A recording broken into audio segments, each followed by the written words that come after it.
ఇలా చిగురించబోతుంది. గొప్ప దినాలు నువ్వు చూడబోతున్నావు. నీ యేసుకు సమస్తము సాధ్యమే. గుడ్ మార్నింగ్ దేవుని ప్రియ కుమారుడు, గుడ్ మార్నింగ్ దేవుని ప్రియ కుమార్తె. Special good morning to you. దేవుని ప్రియ కుమారుడా, కుమార్తె, నీతో యోధి అన్న దేవుని ప్రేమ గురించి మాట్లాడడానికి ఇష్టపడుతున్నాను. అవును, ఈ మధ్యకాలం అనుకుంటున్నావు దేవునికి నువ్వు దూరం అయిపోయావని, దేవుడు నిన్ను ప్రేమించట్లేదని, నీపైన ప్రేమ కలిగిలేడని, నిన్ను విడిచిపెట్టి వెళ్ళిపోయాడని. చూడండి, పేతురు యేసు ప్రభుని 3 సార్లు ముమ్మారు బొంకేస్తాడు. నాకెవరో ఏం తెలీదు.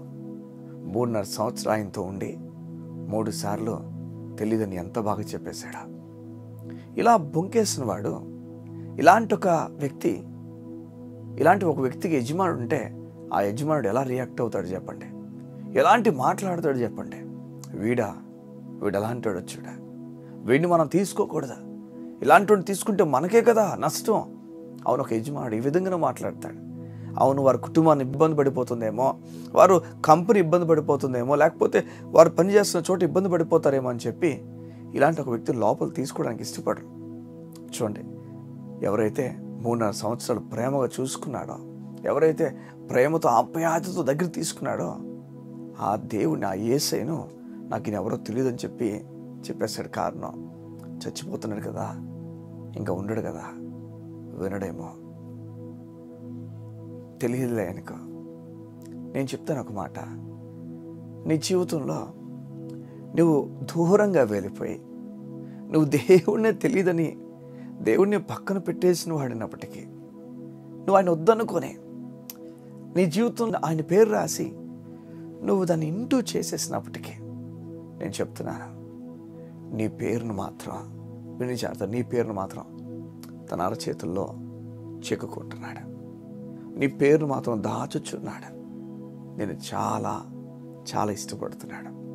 ఈ ఉదయాన్న కుమారుడా, కుమార్తె, నీ దేవుడు నీకు తోడైనప్పుడు ఎందుకని నువ్వు నీ జీవితంలో ఇతరులు ఆలోచించినట్లుగా ఆలోచించుచున్నావు?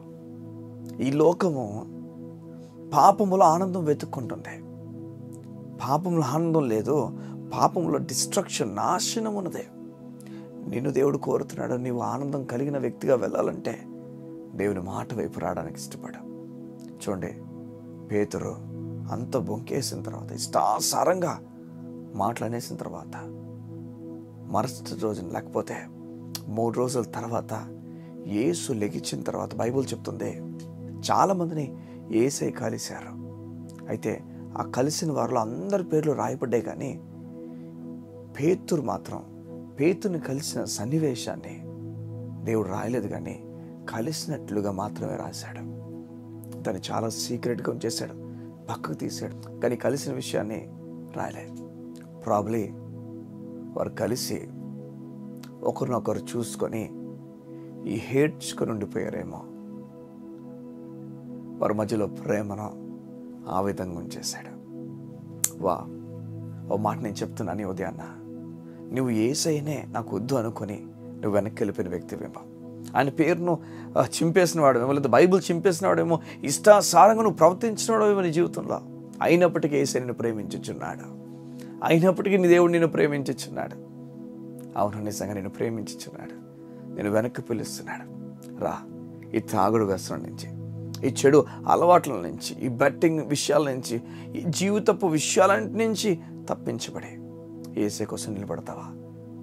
అవును, నువ్వు చనిపోతే నీకు తెలుసు నరకానికి వెళ్ళిపోతావు.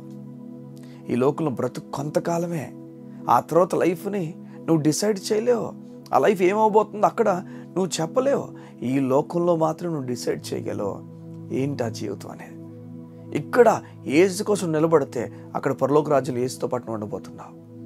లేదు, అంధకారపు లోకంలో దాంతో నువ్వు ఉండిపోవద్దు, యేసయ్య కోసం నిలబడా. నీ గురించి నేను ప్రార్థన చేయడానికి ఇష్టపడుతున్నాను. మా ప్రియ పరలోకపు తండ్రి, నీ బిడ్డలపైన శాశ్వతమైన ప్రేమను కలిగి ఉన్నావు, నీకు స్తోత్రం. నీ బిడ్డలు అది గ్రహించి నీపైన ఆధారపడినట్లుగా నీ కృపను వారికి ఇవ్వండి. నీ గంభీరమైన నెమ్మదిని నీ బిడ్డలకు ప్రకటించుచున్నాను. వారు నీపైన ఆధారపడుతుండగా వారి కొరకు నువ్వు సిద్ధపరిచిన ప్రతి విషయాన్ని కూడా వారికి ఇచ్చి నడిపించబడుతూ నీ ప్రేమ పారంగా వారిపైన చూపించుచున్నావు గనక గంభీరంగా నెమ్మదితో నీ బిడ్డలు నడిపించమని కోరుతూ యేసు నామమున ప్రార్థించుచున్నాము తండ్రి. ఆమేన్, ఆమేన్, ఆమేన్. ఈ ఉదయం దేవుడు నీతో మాట్లాడి చెప్తున్నాడు, వెనక్కి రా. ఆయన ప్రేమ ఆ విధంగా ఉంది, మారిపోలేదు.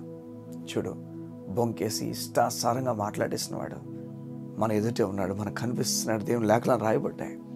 అలాంటి వ్యక్తిని సైతం యేసయ్య ప్రేమించాడు, నిన్ను కూడా ప్రేమించుచున్నాడు. God bless you. See you tomorrow.